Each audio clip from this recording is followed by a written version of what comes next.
So, we welcome you listening all around the world. We welcome you wherever you're listening from. You are so welcome.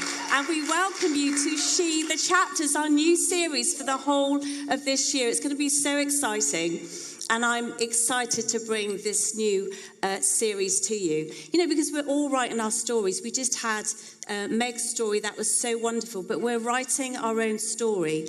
And we start this new year with a blank page. It's always good, isn't it, the beginning of a new year, to start with a blank page, turn a new page, as they say, turn over a new leaf, start a new chapter. And if you don't like your life, Pastor G is always saying, isn't he, change it. You have the power to change your life.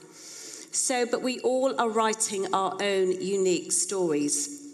But some of you, I feel, have already decided how your story is going to end.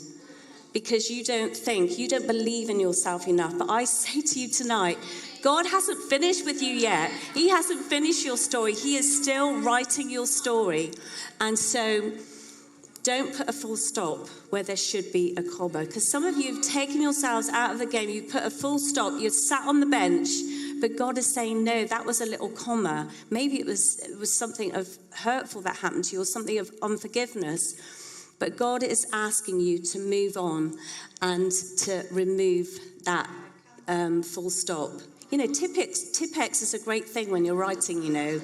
And the Holy Spirit can come and erase some of those things. It's better than Tipp-Ex. But, you know, we all have these things in our stories, don't we? We all have the good, bad, and the ugly in our stories. It's unavoidable. But one things that I want us to do is to be writing a story that others would actually pick up and want to read or listen to, because I don't want it to just be about my story. This is about your story. I look even around the room and beyond the camera. There are so many stories, and I know some of your stories, and they're so inspiring to me. And we should take a page out of each other's books sometimes, because we need to encourage each other in our stories and cheer each other on. You know, there is beauty in our stories. There is power in our stories. We've got to start believing it. There is life in our stories. There is hope in our stories. Jesus is in our stories.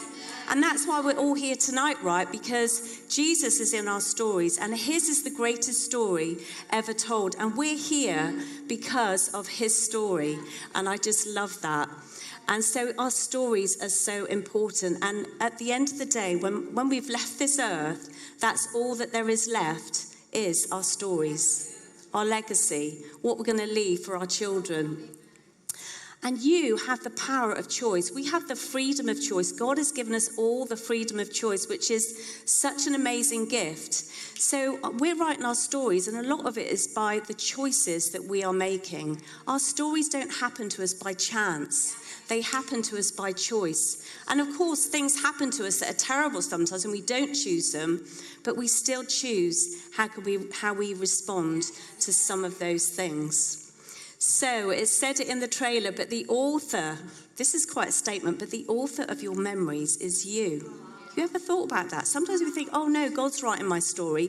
No, but he is helping us write a story, but he has given us the freedom of choice. But the author of your memories is you. You are making your memories. You create memories. You create moments in your life that lead to minutes, that lead to hours, that lead to days. And that is what makes up our stories. You know, even Instagram has been changed into stories, hasn't it? Because everybody likes to click on a little story every now and again, and it might be a very short story, a little beginning and an end. But we love watching people's stories, don't we? The world is made up of stories. And I don't know about you, but my favourite thing in stories is, if I'm watching a film, I love there to be a bit of action, a bit of fun, a little bit of romance, a bit of laughter, just a little bit of everything. Because we love a narrative, don't we? Everyone loves a story. And like I said, Jesus is the greatest story ever told. So I thought it'd be fun. We're going to have a little bit of fun tonight. And I thought it might be fun to look at the Firestarter book. Remember that last year? We brought it out last year of our story. A lot of it was written from Pastor G's perspective. And I was thinking, oh, what about that bit? What about that bit? And, obviously you can't put everything in the book because there was so much that happened in those 34 years. So I thought it'd be fun to look at some of the chapters from my perspective and experience, and maybe we can, be inspired from that as well. So the first chapter I'm going to look at is the Dare to Believe chapter, where Pastor G tells his story of salvation, where he's a young lad, he's 10 years old, and he's in the Salvation Army, and God calls him out. He calls him, and he calls him to live his life for him. And it's a really powerful testimony. So I thought I would share my salvation story with you, because a lot of people, I don't know if you know my salvation story, but it was more of a journey because I wasn't from a Christian home. I didn't have that rich heritage like Gary had, and I'm one of those first generation Christians. So shout out. So there's quite a few in the room here, and I'm sure there's some on the other side of the camera, but you are changing things and you are making a way for the next generation. So I lived in the big city of Portsmouth. I'm a Pompey girl. And although my family weren't Christians, we did go to church for a little while, to the Church of England. That was my first experience of going to church. And I always believed in God, really. I always had an awareness of God from quite a young age. And I was probably about 10 at that time. And I remember going to the church, and the thing I loved most was the sausages for breakfast afterwards. I've never had a sausage like it since. It's just funny things that you remember when you're a kid, but So anyway, I remember seeing people going down the front and kneeling before the priest, and he would do this, and he would, pray a blessing over them, and they would have the bread and the wine, and they'd drink out this big silver goblet, and I was like, that looks amazing. I want to do that. I was like, Dad, I want to take communion. He was like, you can't just do that. You have to go to confirmation classes. I'm like, sign me up. I mean, most kids are thinking about Disney World or like McDonald's after church or whatever. It was a new thing then, McDonald's. That was a long time ago. But I was desperate to take communion for some reason. I was like, it just looks such an amazing thing. I don't know if it was the silver goblet or the priest, or I don't know what it was, but it was like the body of Christ. I wanted some of it. I was a strange child. I know, I was a strange child. So after the 6, classes that I went to, it was a little bit over my head. I have to say I found it quite boring, actually. But I did get to the end, and I got to take my first communion, and it was very special. I felt very privileged. But then we left the church. So sadly, my parents, I think it was maybe because my dad didn't feel like he fitted in, but thankfully we came to Hereford for our holidays. Because my mum's family was from Hereford, and so we would travel, and from the city to the country. It was such an amazing thing to be able to come and stay on the farm with my 4 boy cousins and my brother, and it was like God was preparing me or something for a lot of boys in my life. And so being part of a farming community, they would go to chapel on Sundays, and they would go to Sunday school in the afternoon. And I loved it. It was such a great community. And we all used to bundle in the back of a car and have a lot of fun. And that was where I first heard the gospel. And I was so impacted that Jesus came, from heaven to die on a cross for me. And I was quite young at the time, but it really impacted me. And I was like, that was unbelievable to me that God would do that. And I remember praying over and over again, because I didn't realize you had to become a Christian. I just thought I was one. And then I realized, no, I had to ask Jesus into my life. So I responded to that invite, and I asked him into my life, and I kept praying over and over again just to make sure, because I wasn't sure if I was really saved. Has anyone else ever done that? And I was like, I don't feel any different. I'm going to pray it again. But then, thankfully, we actually ended up moving to Hereford. Woo! So it was great, because then I got to go to chapel every week. I was a little chapel-going girl. And In fact, it's funny because Rosie Snowsall also went to the same chapel years later, and that's where, it's just funny because that's where Josh found Rosie as well. So, when we used to come up for the summer holidays, I remember this farmer down the road opened up his barn and laid out all these hay bales, and we would go and sit in there, and this guy would come and preach the gospel. And it was such an amazing experience, and that was the first time I ever made my first public confession. And it was, like I said, a great community, to be a part of. And I remember our youth leaders, they would take us off to summer camps, which was great because you'd meet new boys. And then we would go to concerts on a Saturday night. There was more boys. It was just a really great time.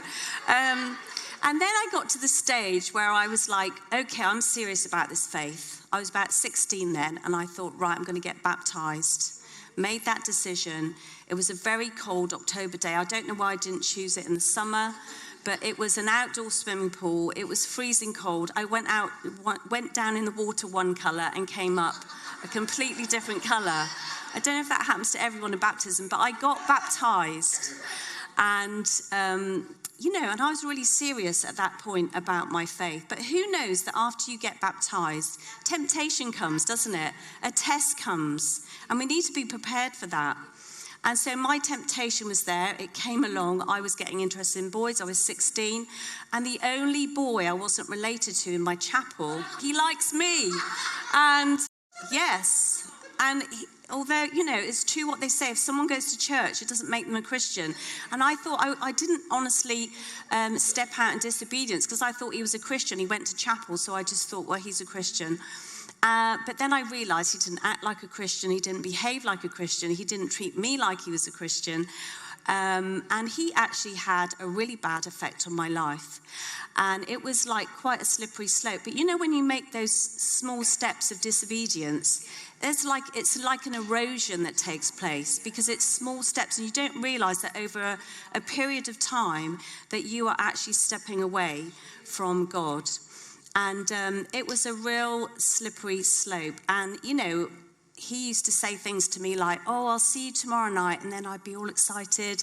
And then about a week later, he still hadn't turned up.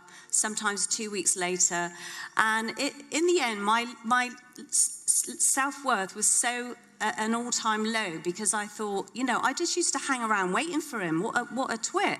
I mean, what was wrong with me? I just didn't have the confidence to say no to him. And I want us to be women that are confident to be able to say no to disobedience, to say no when we need to.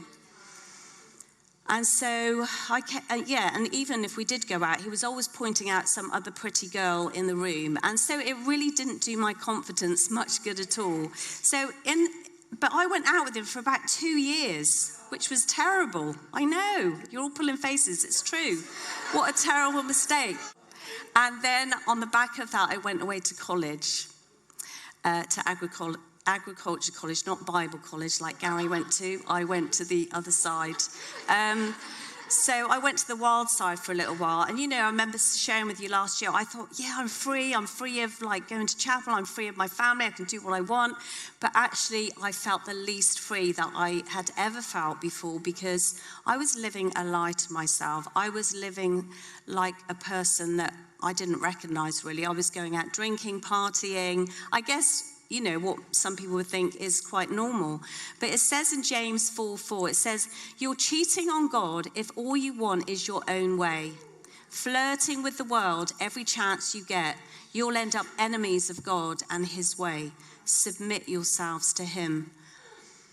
I was flirting with the world at every chance that I got. I was flirting with the world, and then I wondered why I was drifting away from God. And I was living a lie. I didn't like myself. I didn't recognize myself really. And then I came home after that year, and I felt so ashamed of myself. I felt like a failure. And I knew that I needed at that point to recommit my life. But I felt so weak. I wasn't in a church like we are now. And I kept trying to be obedient. And yet I kept failing. Have you ever had that thing where, I'm going to do it your way, God? And I kept failing. And then I thought, do you know what? I need to pray for a Christian boyfriend. That's going to be the answer to all my problems. So I prayed to God for a Christian boyfriend. And then God said to me, seek first my kingdom and my righteousness, and all these things will be added to you. And I had never really done that before. I had made that decision to be a Christian, but I was trying to fit him around my kingdom. I was trying to fit him around my life. And then I realized that everything actually should be centered around him. And that made a big difference. I needed to make the decision to be all in. We need to be all in, not half-hearted, not part-timers, but 24/7 Christians. You know, Jesus isn't just for Christmas. So that was my Dare to Believe chapter. Hope you enjoyed that. And now we're going to look at the chapter of the Valley of the Dry Bones, which is when I met Pastor G. Get ready for this. So Gary's dad he was starting a production in Hereford, and it was called Bind Us Together. How lovely. And we were bound together. And so Gary was part of this production as well. So this was the first time I'd met him. And I remember turning up with my sister. I got my sister to come along because I wanted to get her involved as well, because she'd been away from God. So I turn up in my Hellman imp. I'll show you a picture. Well, actually, it was my cousin's Hellman imp. And this wasn't just all. They had customized it. There was an exhaust on the back that was so loud you could hear it coming from way off up the street. It also had a big aerial on the back with a squirrel tail hanging from it.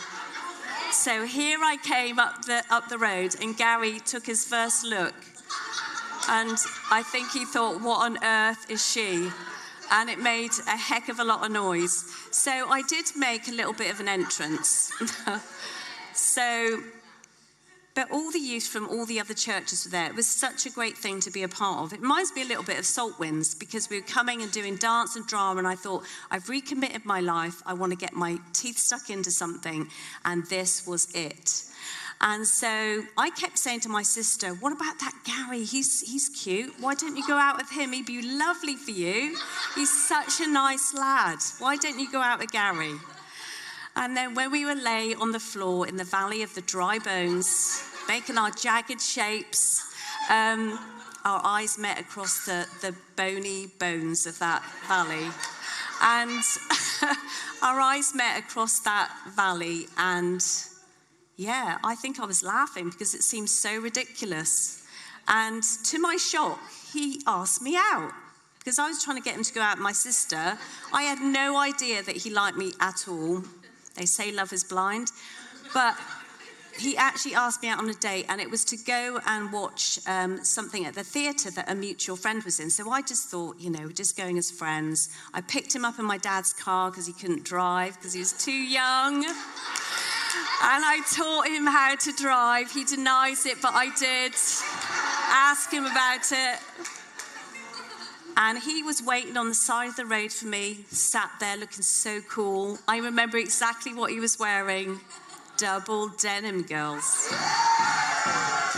Double denim. He had black curly mullet. And he was denim clad. And I know you call them skinnies today, but he had drain pipes on. That's what we used to call them, drain pipe jeans. They were the tightest drain pipes you have ever seen in your life. So that night we went to the theatre and we laughed a lot. We laughed and laughed. And then we went back to his mum and dad's for a coffee. And he asked me to be his girlfriend. But honestly, I honestly thought that after 2 weeks, he was going to, at 17, you're not going to be interested in a long-term relationship. I thought he's going to finish with me after 2 weeks, and I'm going to look a right twit. Or a right fool, So I said to him, I was very holy, and I said, I'll go away and pray about it. And I kissed him on the cheek. But honestly, I was so worried about what other people would think. And that's pride, right? I was worrying, people are going to look at me and think, why are we always trying to please other people? And then that week, his sister, Barbara, invited me out for lunch. Surprise, surprise. She spent 1 whole hour telling me how great her brother was, He was the most amazing brother in the world. He was so good looking. All the girls loved him, and he'd never been turned down before. And that he would make such a great boyfriend. Barbara, I don't know how much he paid you, but you did a great job. You did a great job. You're a great sister. And so, needless to say, I started looking at him quite differently because I wasn't even aware that he'd liked me before. And I was reminded that I'd prayed for a Christian boyfriend. This Christian boyfriend invited me out, and I was like, oh, I'll think about it. But then something happened. After we had our practices, we would go and sing with the choir, and we would have a worship time. And this one time, he was stood right there in front of me. I was trying not to look, but I did notice something about him. Behave, girls. No, I did notice his biceps, I have to say, because he had his hand up in the air. And I was like, he's got very big biceps for a 17-year-old. And no, I'm joking. Honestly, I'm joking. But, no, I'm not joking about the biceps. But I noticed something about him, and it was his passion.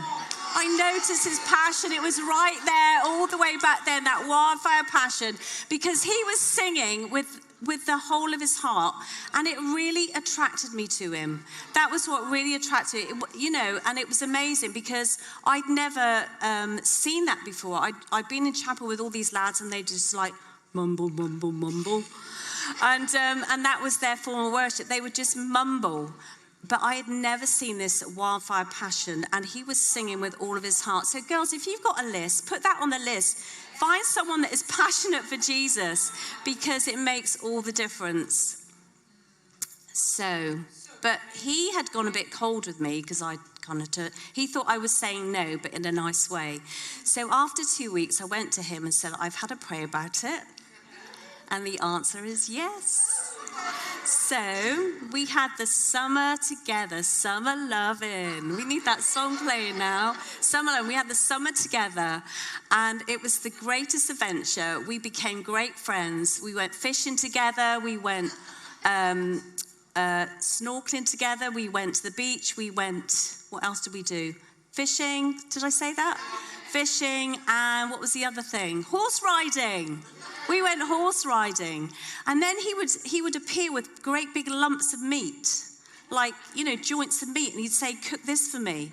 It's like some kind of Viking challenge. I don't know what it was, but I obviously passed the test.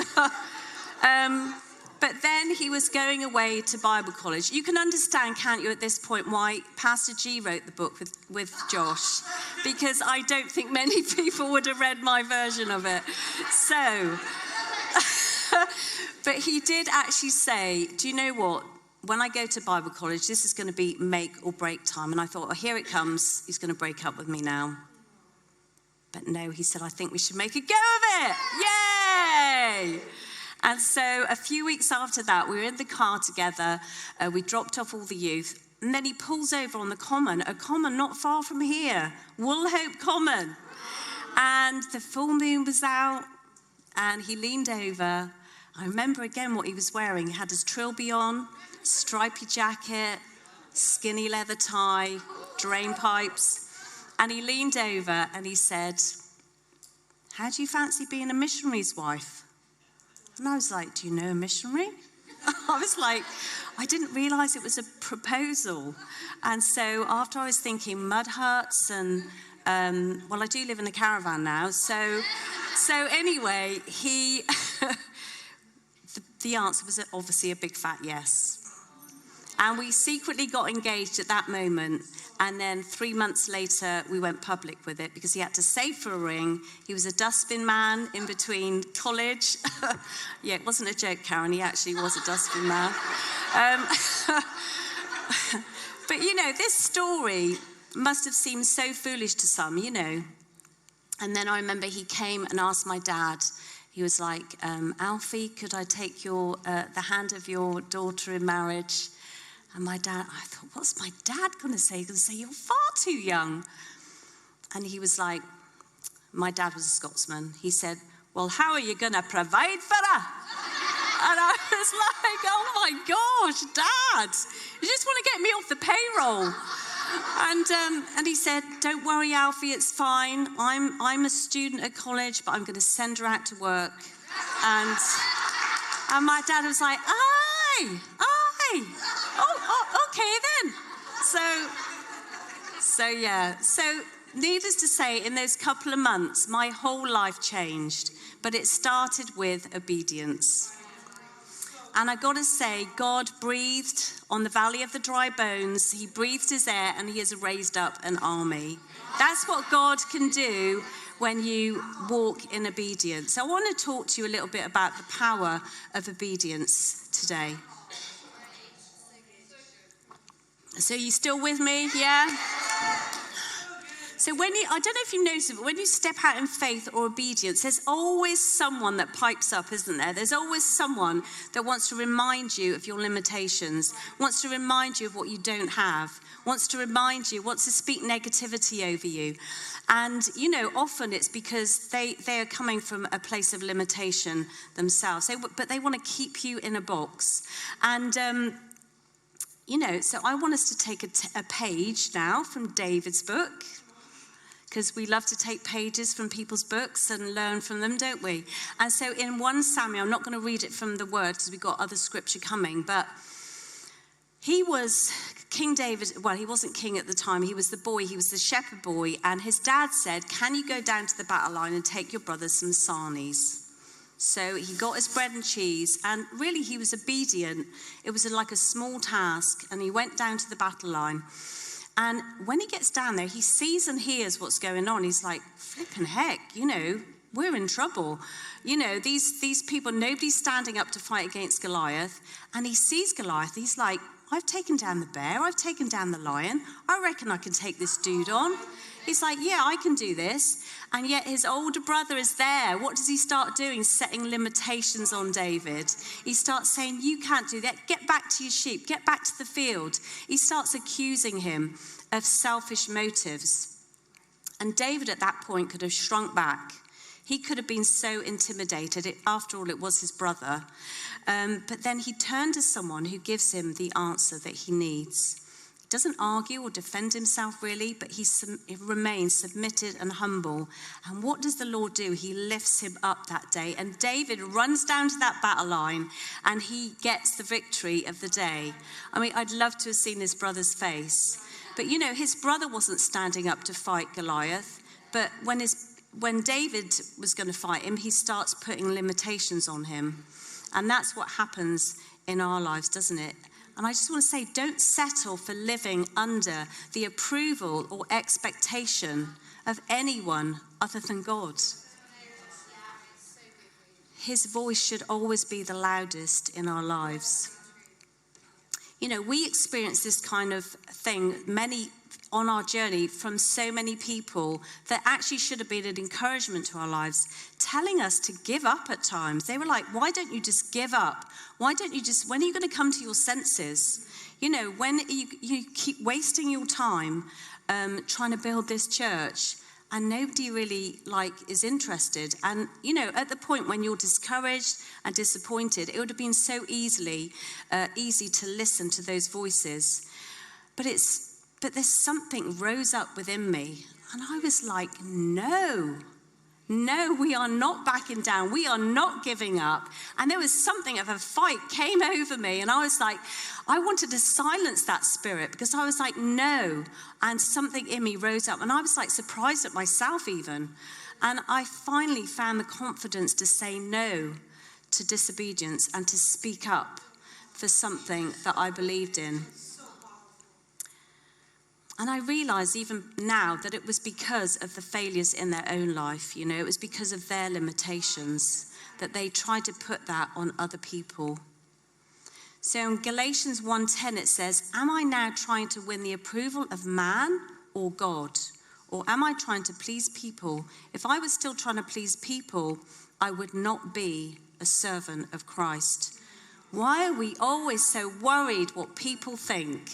We're always thinking, what so-and-so going to think, what they're going to think. And, even people that don't believe in our faith, that they will come against us with those things. But we've got to realize that we're not here to please people. We're here to please God and be obedient to him.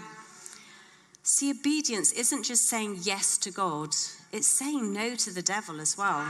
Because I kept saying yes to God. Yes, I'm going to do this, God. Yes, I want to live a life for you. And then I kept failing. It's because I hadn't said no to the enemy.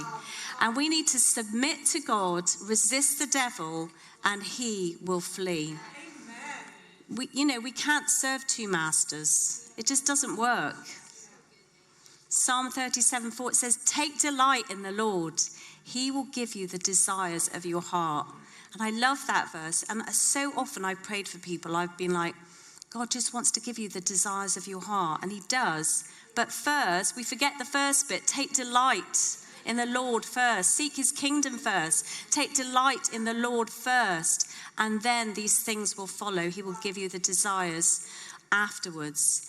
But, we need to focus our attention on him. And when we do that, actually our desires line up more with his anyway. It's beautiful.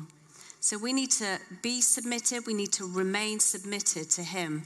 So I thought it's so great at the beginning of this new year to stop and refocus on him and who he is, to fix our eyes on him again. He is the author and perfecter of our faith. So we need to lock eyes with the lion tonight, because if we don't, we need to be lion-like. We're following the Lion of Judah, and he wants us to be lion-like. We sang that song earlier about the roar of the lion. But it's so easy. The world says, follow your heart. Choose whatever we want. What feels good, what feels comfortable, what has the least resistance. Anything for an easy life. Yeah, but often it's a compromised life. And a compromise to God's word. And actually, often God is asking us to set aside our wants and our desires to follow him, in spite of how impossible it may seem. In Proverbs 3:5-6, it says, trust in him with all of your heart, with all of it, not just a bit of it, with all of your heart, and don't lean on your own understanding. In all your ways, submit to him, and he will make your path straight. We need to submit to him. Don't be trying to understand things, from your own understanding, because his ways are higher than our ways anyway. Don't opt for what we can understand with our own minds, because God is far beyond that, isn't he? So allowing him to lead us requires our full focus and submission. And in Psalm 119:37, I love this verse, and it really jumped out at me when I was preparing. It says, give me insight so I can do whatever you tell me my whole life. One long, obedient response. What a beautiful verse. And I want that to be our prayer going into this year, for our lives to be one long, obedient response to him. That is our lifestyle. That is a form of worship to God. I would say that is the greatest worship, is that you can actually be obedient to him. We can come and we can sing his praises. That's in obedience. We can come and worship him. But for our lives to be one long, obedient response, that is what Jesus is looking for. But it starts with who we set our focus on. And if it's not on the Lord, we're going to miss the mark. But often obedience looks foolish, doesn't it? Getting engaged after 3 months, then, getting married after a year, starting a family, in the first year of marriage, starting a church with 6 people and no resources, and then starting a business on top of that to keep our heads above water. And yet, I think of the characters in the Bible. You think of Noah. He looked a fool, didn't he? His obedience made him look so foolish to his family and friends and neighbors, because he was building that big old ark. He was being obedient to what God had told him to. And yet, it was on dry ground. There was no rain. But when the rains came, he didn't look so foolish, did he? What about Moses? He was on the run. He'd murdered someone. He didn't let that define him. He was out hiding, but God found him. God called him out of his isolation. He's like, I want you to go and set my people free. And he was unwilling for a little while, but then he did agree to it because he had a stutter and all of those things. But, he went and he ended up leading a whole nation out of slavery. Then we can look at Jonah, but Jonah was disobedient, wasn't he? And disobedience has consequences. And we've got to remember that. We don't want to end up in the belly of a whale. What about Mary? You know, her obedience made her look shameful, even to those, you know, that she loved the most, you know, her fiancé. And yet, if she hadn't been obedient, wow. So whatever he says to you, whatever he's calling you to do, just do it. Remember the Nike tick? Just do it. Jesus is our greatest example of obedience, isn't he? And it's so amazing that he was obedient for us, even to death on a cross. So our first step of obedience in the right direction is actually a huge step. It may seem like a little step, a small yes to something, being willing, and maybe it's a yes that only affects you at the time, and yet later it can look like crossing the sea, which impacts millions of people. That is amazing. So we've got to be faithful in the small, and then God will give us more. But what I want to get over to you tonight as well is that there are people, there are faces, there are souls on the other side of your obedience. And it's so true, isn't it? There are people waiting for you to be obedient because they're going to be part of your story. And that is exciting. You know, my bigger picture was obviously G, my boys. I never imagined I was going to be a mum of 5 boys. You know, their wives, their amazing wives, my grandchildren, and that just keeps getting bigger. But of course, it's you as well. All of you, and all of you listening in today around the world. I just never thought, you know, meeting in my front room with 6 people, that was even possible. And so God can do the impossible when you are obedient to him. And your next page, I'm praying, is going to be a step of obedience. You know, God's obedience as well, we need to realize it's to bless our lives. It's not to take something from us, it's to bless our lives. And I think sometimes we think, oh, being obedient to God, that's really tough, it's hard. You know, I don't want that because I have to give up something or sacrifice. But actually, no, he wants to bless our lives through obedience. And parents, I want to give you a shout out. You are doing such an amazing job. Yes, give yourselves a clap. Give yourselves a clap because, you know, our kids, you don't have to teach them to be disobedient. We know that, don't we? Because they're born into a sinful nature of this world.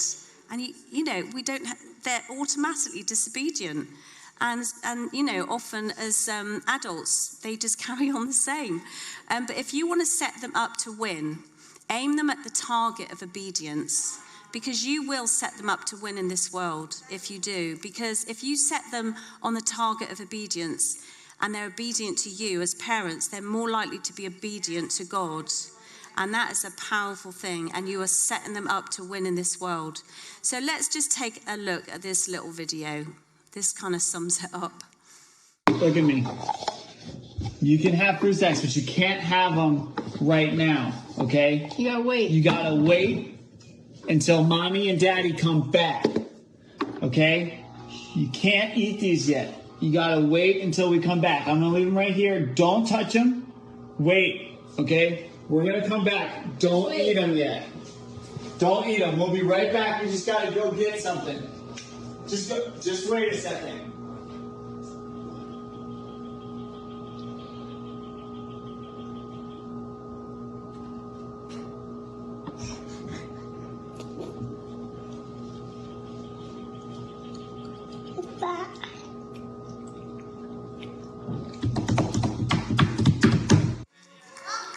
What can I say? I mean, you know, they weren't really set up to win, were they?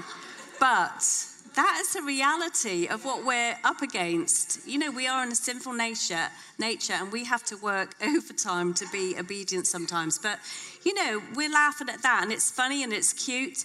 But actually, the reality is that's some of us with God. That's some of us, and we know what we shouldn't be doing. But we think, you know, nobody's around, nobody's looking, we'll get away with it. But God sees it all. Who are we kidding? And we do, you know, we can end up living a lie to ourselves. And in Samuel 15, it says it's better to be obedient than to sacrifice. You know, the enemy is trying to rob your obedience, and it will cost only you. He's trying to rob your obedience. He's trying to rob your legacy all along. You know, and if you can give in for the temporary, you can give in for the now.